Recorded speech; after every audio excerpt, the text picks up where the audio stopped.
Sutra. Translated into English by Kosho Yamamoto. 1973 from Dharmakshema's Chinese version.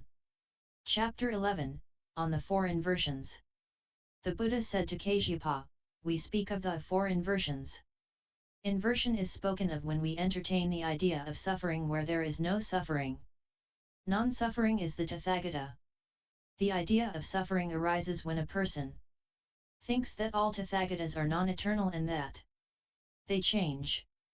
If a person says that the Tathagata changes, this is the concept of suffering and constitutes a great sin.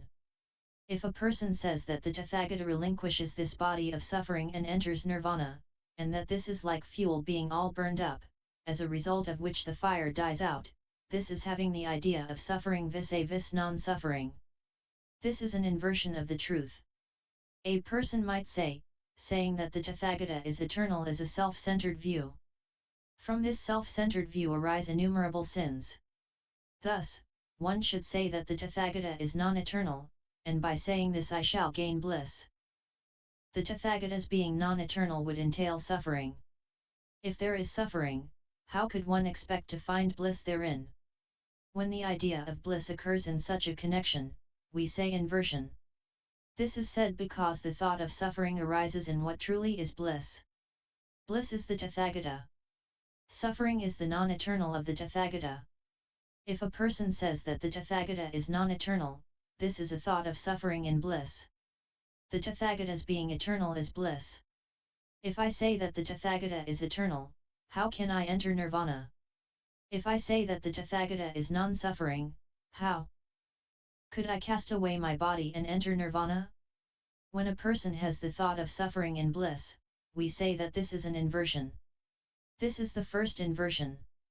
The idea of the eternal vis-a-vis the non-eternal, and the idea of the non-eternal vis-a-vis the eternal, are inversions. The non-eternal is the non-practicing of the void. When one does not practice the void, life is shortened. If one says, not practicing the void and quietude, one attains eternal life, this is an inversion. This is the second inversion. The thought of self regarding non-self, and the thought of non-self regarding self, are inversions. The people of the world say that there is self, and within Buddhism, too, we say that there is self. The people of the world say that there is self, but there is no Buddha nature. This is having the idea of self in what is non-self. This is an inversion. The self spoken of in Buddhism is the Buddha nature. The people of the world say that there is no self in Buddhism. This is the idea of the non-self in the self. It is definite that there is no self in the Buddhist teaching. That is why the Tathagata tells his disciples to practice selflessness. If such is said, this is an inversion. This is the third inversion. The non-pure in the pure, and the pure in the non-pure, are inversions. The pure relates to the eternal of the Tathagata. It is not a food-supported body, not a body of illusion.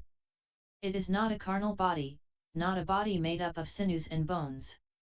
If one says that the Tathagata is non-eternal, a food-supported body, bound together by sinews and bones, and that Dharma, Sangha, and emancipation die out, this is an inversion. We say that the idea of the non-pure in the pure is an inversion.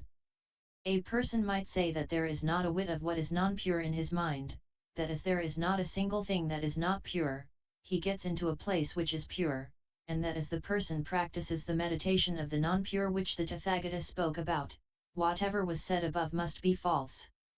If a person speaks thus, this is an inversion. This is the fourth inversion. Bodhisattva Kasyapa said to the Buddha, O world-honored one! I have now for the first time gained the right view. O world-honored one! Until now, all of us were those who abided in wrong thought. YouTube video Buddhist Sutras https://www.youtube.com/user/lich1299/playlists, and NIV 11.